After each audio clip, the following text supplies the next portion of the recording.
secretario de Salud en tiempos ¿de quién? ¿De Mancera fue?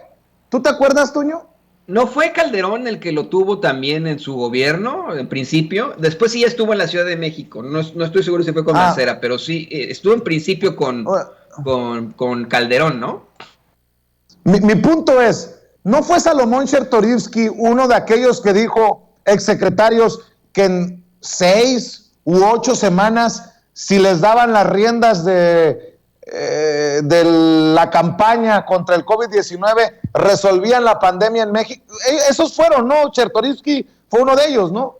Sí, que yo decía, Vicente, que pues cómo es posible que no contrataban estos cabrones en la Organización Mundial de la Salud y les daban ya de una vez el Premio Nobel de la Salud, pues ya habían resuelto la pandemia, ¿no? Ellos ya tenían la respuesta y nadie les hizo caso a los pobres y no pudieron resolver a nivel mundial la pandemia.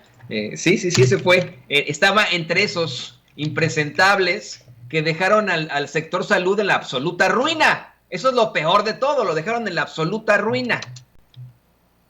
Bueno, pues Chertorivsky critica el terrible manejo nuevamente de la pandemia y se suma a este nado sincronizado de que Andrés Manuel López Obrador ha empobrecido más a México.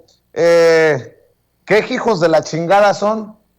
Una pandemia, una situación mundial que obviamente deja secuelas no solamente en salud, sino en economía, y es por todos lados. La gente tiene que abrir los ojos, tiene que entender, se tiene que avispar, se tiene que politizar para no creer las politiquerías de estos cabrones. Problemas esenciales: enfermedad, empleo, crecimiento, inversión. Junto al número de muertes, junto al manejo terrible de la pandemia, quizá el mayor de los fracasos de este gobierno sea la producción de nueva, de inmensa pobreza. Le digo, inmensa pobreza, los pobres, culpa de López Obrador, falló de lo de primero los pobres.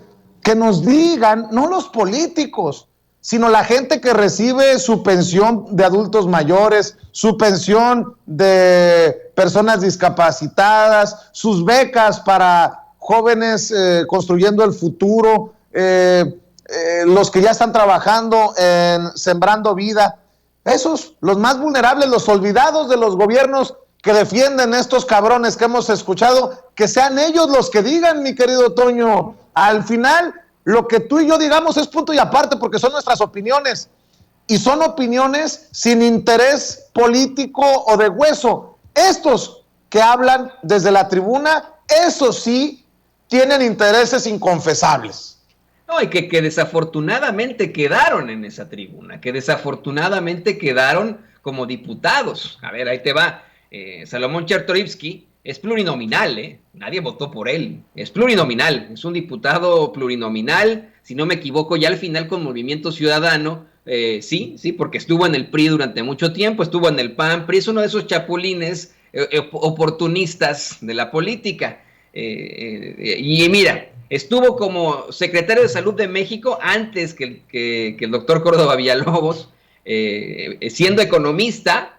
Felipe Calderón lo puso como secretario de Salud de México, punto número 1, ¿no? En el sexenio de Miguel Ángel Mancera estuvo como secretario de Desarrollo Económico de la Ciudad de México. No vimos una economía muy desarrollada en la Ciudad de México en ese entonces, sino todo lo contrario en la misma Ciudad de México. Y hoy lo tenemos como diputado federal, un diputado plurinominal. Nadie lo eligió, lo pusieron así nada más en el cargo. Y con toda la hipocresía, con esta, pues, típica del pseudointelectual, ¿no?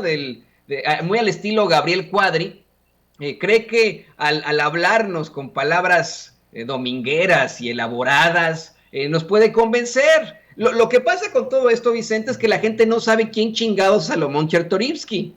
Si de pronto llega un Salomón Chertorivsky ahí y te empieza a decir este tipo de cosas, a lo mejor le crees porque no saben que el güey estuvo como secretario de Salud de Felipe Calderón y que dejó al país, el sector salud del país en la ruina. No saben que también estuvo con Mancera, que fue de partido en partido, que fue del PAN al PRI, al PRD y luego al Movimiento Ciudadano. O sea, no se la sándwich. y ahora nos lo tenemos que aventar otra legislatura, otros 3 años, a un sujeto como este, y pues ni modo, en esas nos vamos a tener que quedar. Así es, mi querido Toño.